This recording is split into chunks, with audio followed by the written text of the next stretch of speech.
Toxic people don't need your hatred. They need your boundaries. If you let them control your emotions, they win. So here are ways to handle toxic people, like Sir. 1. Don't engage emotionally. Toxic people don't win arguments. They win reactions. They don't need to be right. They just need you to lose your calm. That's how they operate. They test your emotional stability, not because they're strong, but because they hope you're not. Let me put it simply. They feed off your emotional energy. If you shout, argue, cry, or over-explain yourself, it gives them what they want, control over your state of mind. That's their power move. Now here's the problem. Most people fall right into the trap. You get angry when they lie. You feel guilty when they guilt trip you. You panic when they go silent or threaten to walk away. And every time you do, they tighten their grip on you. I used to fall for this constantly. I remember one situation vividly. There was someone in my life who would always find a way to turn a peaceful day into a storm. A little comment here, a passive-aggressive jab there. I used to snap. I'd defend myself, explain myself, try to make it right. But no matter how hard I tried, they kept poking, testing, baiting, and I realized something painful. They didn't want peace, they wanted power, and I was giving it to them for free. So I made a decision. I would stop reacting, no matter how twisted their words became, no matter how hard they tried to rile me up, no matter how personal it felt. I practiced the art of emotional detachment. I trained myself to become calm, not cold but untouchable. And suddenly, everything changed. They started to lose interest. Why? Because people who crave drama can't stand silence. They want fire, give them water, and they drown. That's the Stoic way. The great Marcus Aurelius once wrote, "You have power over your mind, not outside events. Realize this, and you will find strength." He wasn't exaggerating. The moment you master your emotions, you become immune to manipulation, because toxic people don't know how to handle calm people.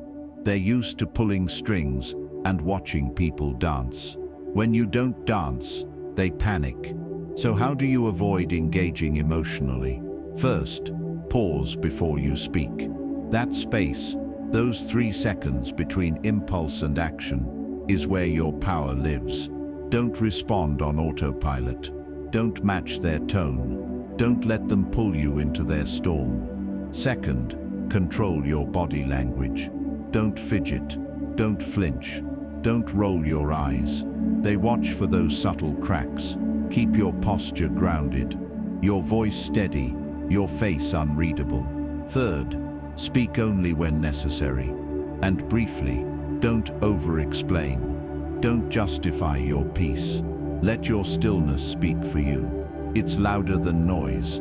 And most importantly, detach your self-worth from their opinion. Because when someone toxic can no longer make you feel insecure, they lose their hook. That's when you become dangerous, in the best way. Understand this, you can't control how others act, but you can control whether or not it affects you. When someone insults you, ask yourself, is this a reflection of them or of me? 9 times out of 10, it's them, their anger, their insecurities, their chaos. You're just the nearest target, so don't absorb it, don't internalize it, and definitely don't let it shape your behavior. Here's the ultimate power move. Let them perform, let them spin, let them scream, but don't give them the satisfaction of shaking your spirit, because that's what emotional mastery is. It's not about being emotionless, it's about feeling everything, but choosing what deserves your reaction. Let the toxic ones burn out their energy, trying to provoke you. You stay grounded, calm, still, Because when you don't engage emotionally, you don't just protect your peace, you dominate the moment. 2. Stop trying to fix them. Here's a hard truth. Most people don't want to hear.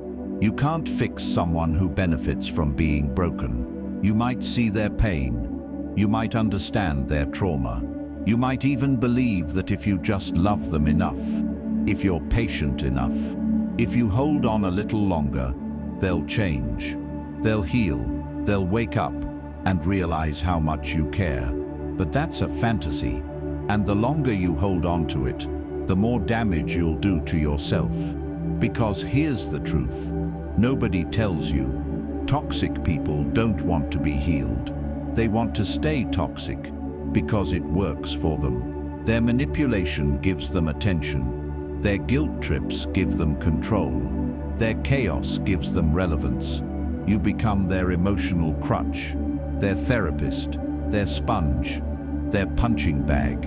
And you think you're being noble, you think you're helping, but what you're really doing is sacrificing your mental health for someone who doesn't want to grow. I've been there. I once spent years trying to help someone change. They had every excuse, every meltdown, every empty promise. I would spend sleepless nights convincing them they were better than their behavior. And every time they messed up again, I'd tell myself, maybe they just need more support. Maybe I'm the only one who understands them. But what I didn't realize was, they were using me, not always consciously, but consistently. They weren't trying to get better. They were trying to stay comfortable. And I was the one making that possible. The moment I stopped trying to fix them was the moment I began fixing myself.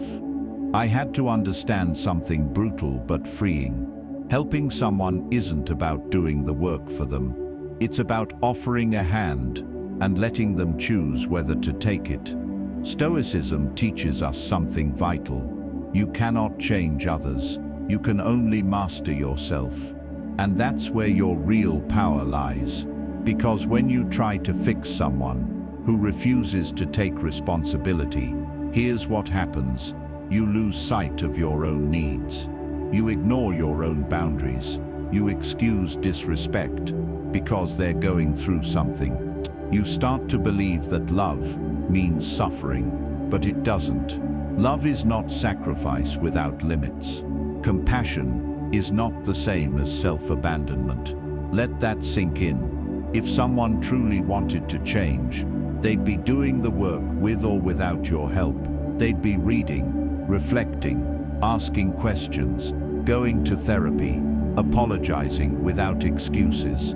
But if the only thing keeping them afloat is you, your patience, your energy, your forgiveness, then you're not helping, you're enabling, and enabling keeps both of you stuck. So what should you do? Set the boundary. Let them know you're no longer responsible for their healing. Step back, not with hate, but with clarity.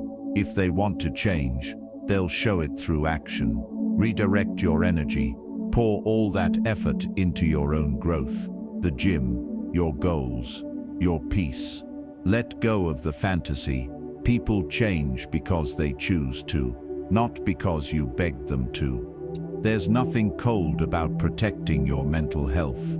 There's nothing cruel about walking away from someone who chooses pain over progress. Let me say it again. You cannot fix someone who doesn't want to be fixed. You are not their savior.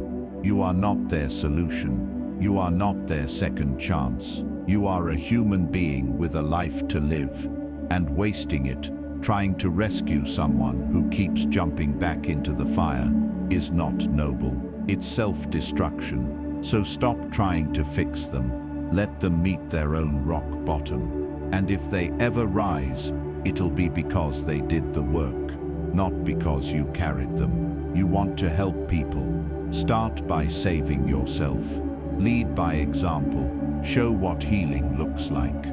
And let the ones who truly want it follow. 3. Observe their patterns. Most people listen to words, but the wise, they observe patterns. Toxic people don't always show up wearing a sign that says, "I'm going to drain your soul." They show up charming, funny, friendly. They mirror your interests. They say the right things at first, but give it time, and the mask starts to crack. The insults get wrapped in jokes. The lies come dressed as half-truths, and the drama, it starts to follow them like a shadow. The problem is, most people get so caught up in emotions that they miss the signs. They excuse it as, "They're just going through something. Maybe I'm overthinking." They didn't mean it like that. But patterns don't lie. Intentions can be faked. Behavior can't. Let me give you an example. I once had a friend who was always the victim. No matter the story, their boss was unfair. Their ex was toxic. Their family didn't understand them. At first, I empathized. I thought, wow, they've been through a lot. But over time, a pattern emerged. They were always innocent. They were never at fault. And strangely enough, everyone in their life seemed to wrong them eventually. Then I watched what they did with other people. They gossiped. They played both sides. They loved chaos. It hit me. They weren't the victim. They were the common denominator. That's when I learned one of the most important lessons of my life. Toxicity is rarely a one-time event. It's a cycle, and the cycle always leaves a trail. So here's what you do. You stop taking people at face value, and you start watching. How do they talk about others when those people aren't around? Do they shift personalities depending on who's in the room? Is there always some drama in their life? Do they apologize only to reset the damage, not to take real responsibility? Watch how they treat people they don't need. Watch what they do when things don't go their way. Watch what they repeat, not what they promise. Because promises are easy, patterns are real.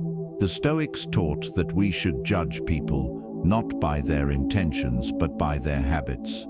Because the man who hurts you once might be sorry, but the man who hurts you the same way 3 times, that's not an accident. That's a blueprint. And when you ignore patterns, you sign up for cycles. Cycles of emotional abuse, cycles of manipulation, cycles of guilt, gaslighting, false hope.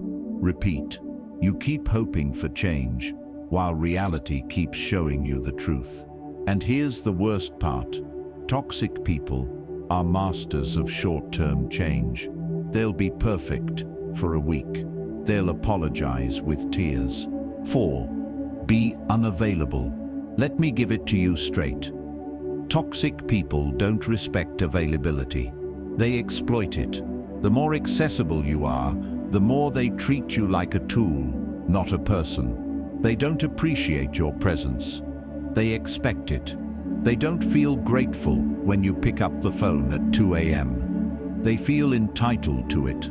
And when you start giving too much of yourself away, they don't thank you. They start draining you. Here's the truth. People value what they have to earn, not what's always free. And when it comes to toxic people, you need to stop showing up on demand like you're some emotional fast food drive-through. They cancel on you last minute, but expect you to drop everything when they're going through something. They ignore your boundaries, but guilt you when you finally set one. They disappear for days or weeks, and suddenly reappear when they need something. Sound familiar? The reason they keep getting away with it is simple. You're too available. You always pick up. You always respond. You always try to be the bigger person. And in doing that, you've trained them to believe that you'll always be there, no matter how they treat you. That has to stop. Being unavailable isn't about being cruel. It's about reclaiming your value, because your time, it's not just precious, it's a currency.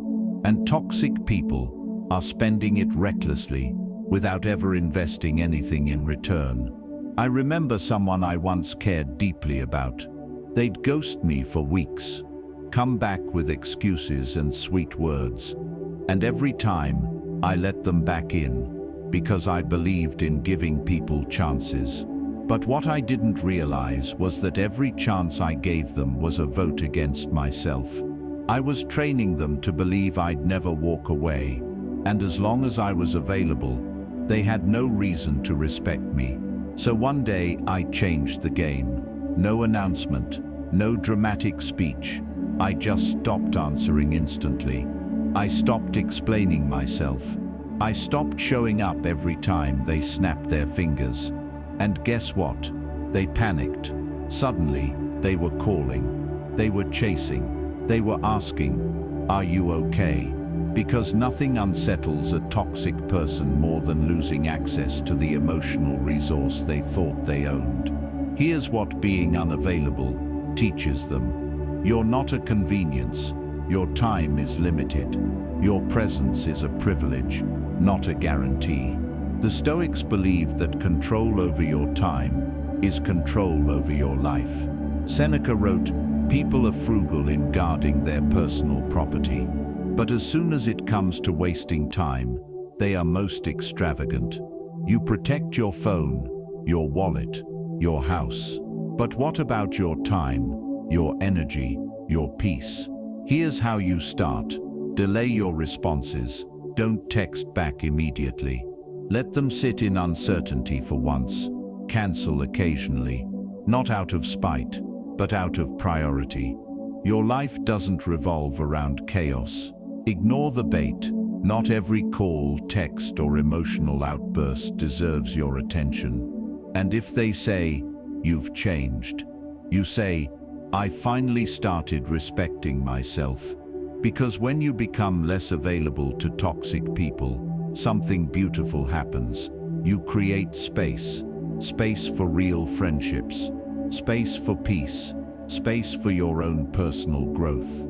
You can't build a strong life if you're constantly being interrupted by weak people with loud problems.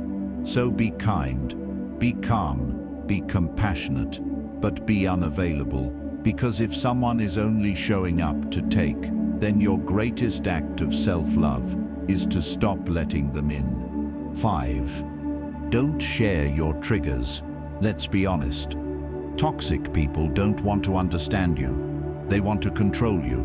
And the easiest way to control someone: learn their triggers, the things that make you flinch, the memories that still sting, the names, stories, or topics that instantly make your walls fall. They watch closely.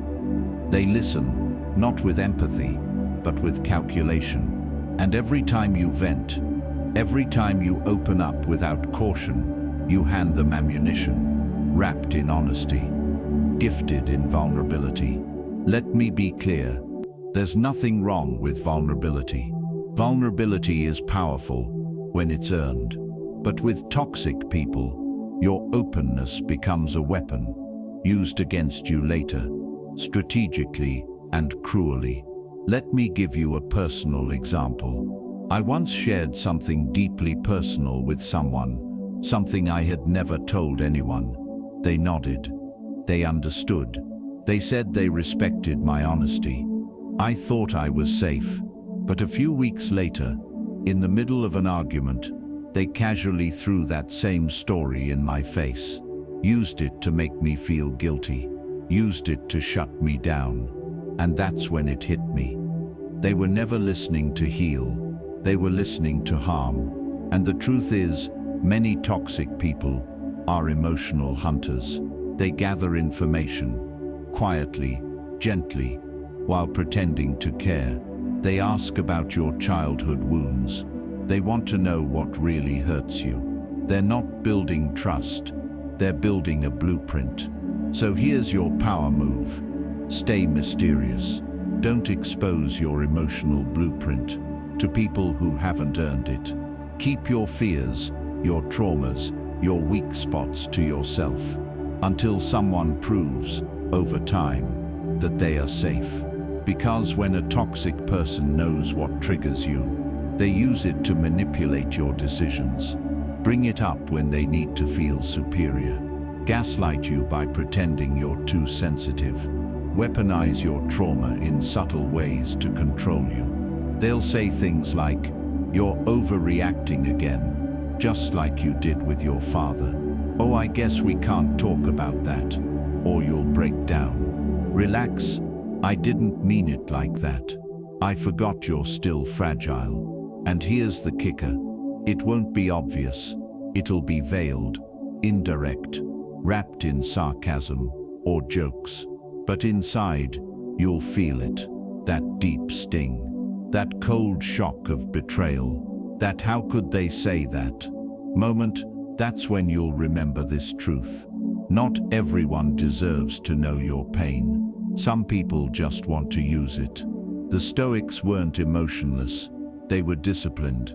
They understood that your emotions are sacred ground, and not everyone deserves to walk there. So here's what you do instead. Vent in safe spaces. A therapist, a true friend, someone whose character has been tested. Practice selective vulnerability. Just because someone listens doesn't mean they're safe. Be boring on purpose. When a toxic person pushes, stay surface level. Give them nothing. Recognize tests. When they ask deep questions early on, it's not intimacy, it's data collection. Be aware, and remember, you can be open and still private. You can be honest without being exposed. You can be kind and still protect your soul. So the next time someone asks, "What really hurts you?" ask yourself this first. Have they shown me they'd never use it against me? If the answer is no, or even, "I'm not sure," say less. Because in a world full of people trying to control others through emotion, the most dangerous person is the one who protects their inner world.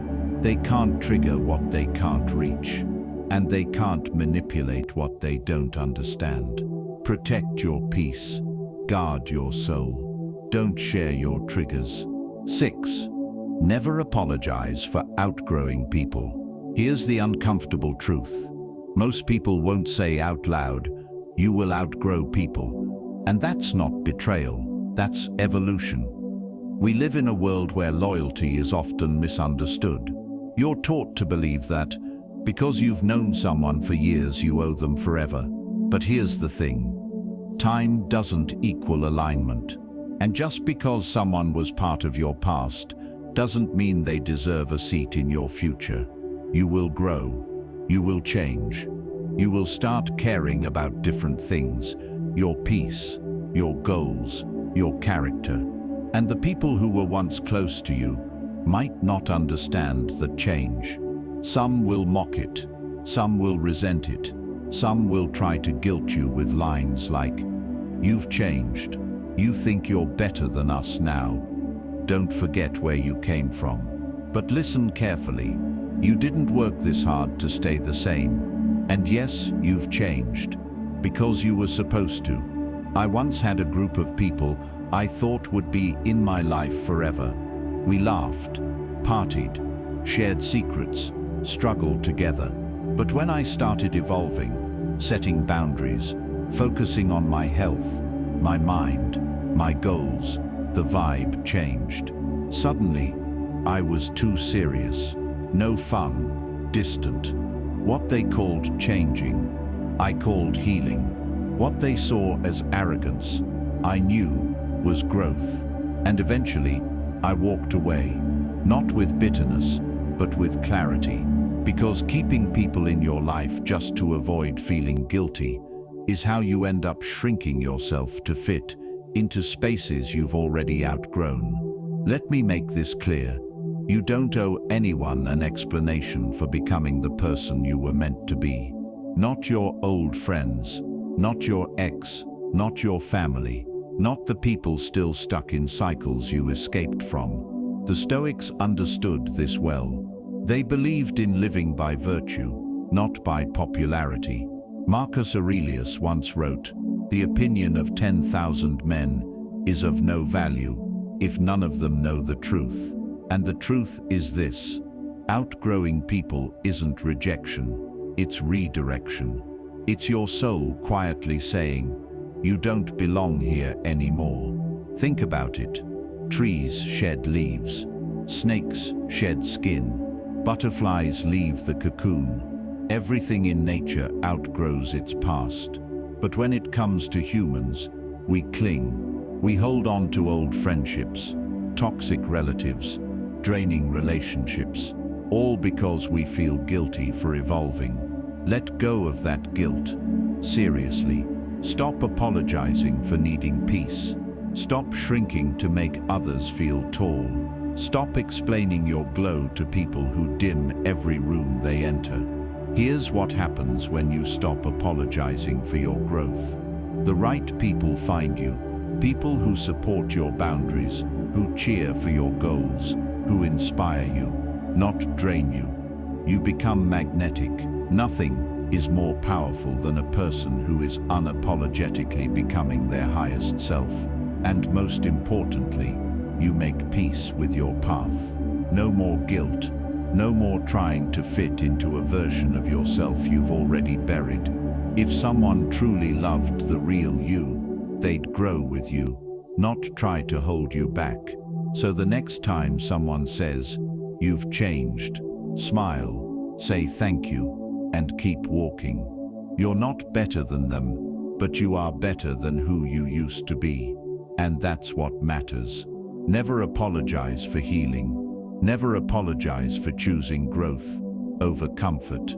Never apologize for leaving behind anything that no longer aligns with the person you're becoming. Because if becoming your best self costs you some people, it's worth every loss. 7. Recognize guilt tactics. Toxic people rarely confront you directly. They're not brave enough for that. Instead, they use something far more effective. Guilt. It's not loud. It's not violent. It's silent. Sabotage. And if you don't recognize it, it will quietly dismantle your confidence, your boundaries, and your sanity. See, toxic people don't want love. They want power, and guilt is how they get it. They disguise it as concern. I guess you don't care anymore. After everything I've done for you, I should have known you'd leave like everyone else. That's not vulnerability. That's not sadness. That's a tactic designed to get you back into your old role, people pleaser, apologizer, doormat. And let me tell you something from personal experience. It works until you see the pattern. I remember someone who used to always call when they needed something. Money, time, energy. And whenever I was unavailable or simply said no, they'd go cold. Or worse, they'd hit me with, "Wow, I guess you're too busy for me now," or "You've changed." That used to hurt. So I'd explain myself, overcompensate, drop everything to prove I wasn't cold or selfish. But here's what I learned. Every time I gave in, I trained them to use guilt again, because it worked. Until it didn't. One day, I stopped responding, and their silence turned into rage. Why? Because when guilt no longer controls you, the manipulator loses their grip. Recognize the tactics. The victim card. It's always me who gets hurt. I can't believe you'd do this to me. Translation? They're trying to flip the blame for their own actions. Emotional blackmail. If you don't do this, I don't know what I'll do. That's not vulnerability. That's psychological pressure. If your decision makes someone spiral, they need therapy, not control over you. Backhanded comparison. Your sister never treats me like this. Guilt trip with a dash of jealousy. They want to make you feel inadequate. Ghost and punish. You set a boundary, and suddenly they go silent. No message, no explanation, just coldness. This is how they punish you emotionally and make you feel like the bad guy. Here's what most people forget. Guilt is only effective when you've been trained to fear being selfish. But boundaries aren't selfish. Saying no isn't cruel. And choosing peace over people-pleasing isn't toxic. It's mature. So what do? Call it out calmly. That sounds like guilt, not love. Watch how fast they change the subject. Manipulators hate being seen. Hold your position. Don't over-explain. Don't defend yourself. A simple "I'm not available for that" is enough. Detach emotionally. Guilt only works when you're emotionally hooked. Let their disappointment exist. That's their emotion to deal with, not yours to fix. Reward respect, not manipulation. If they talk to you like an adult, show up. If they guilt you like a child throwing a tantrum, stay gone. The Stoics had a word for this kind of inner freedom: apatheia, not apathy, but freedom from being ruled by destructive emotion. When someone tries to make you feel guilty, it's your chance to practice that, to stand firm, to remain calm, and to let their emotional chaos spin without pulling you in. So next time someone says, "I guess I just don't matter to you," don't bend, don't beg, don't explain, just breathe. And remember, if someone uses guilt to control you, they never loved you. They just loved your compliance. You owe no one your mental health. You owe no one access to your peace. And you certainly owe no one an apology for protecting yourself. Recognize the tactic. Call it what it is. And never let guilt make decisions your soul doesn't agree with.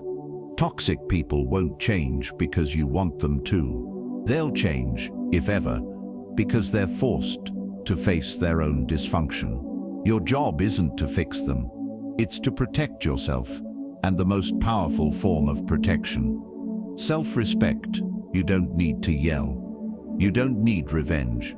You just need distance, silence, and a standard so high they can't reach it anymore. Walk away, not because you hate them, but because you finally love yourself enough to stop bleeding for people who wouldn't even hand you a bandage. Remember this: you are not hard to love. You were just too easy to use. So raise your standards, cut off the noise, and let your peace be the loudest statement you ever make. This isn't about being cold. It's about being clear. Clear about who deserves you, and clear about who doesn't.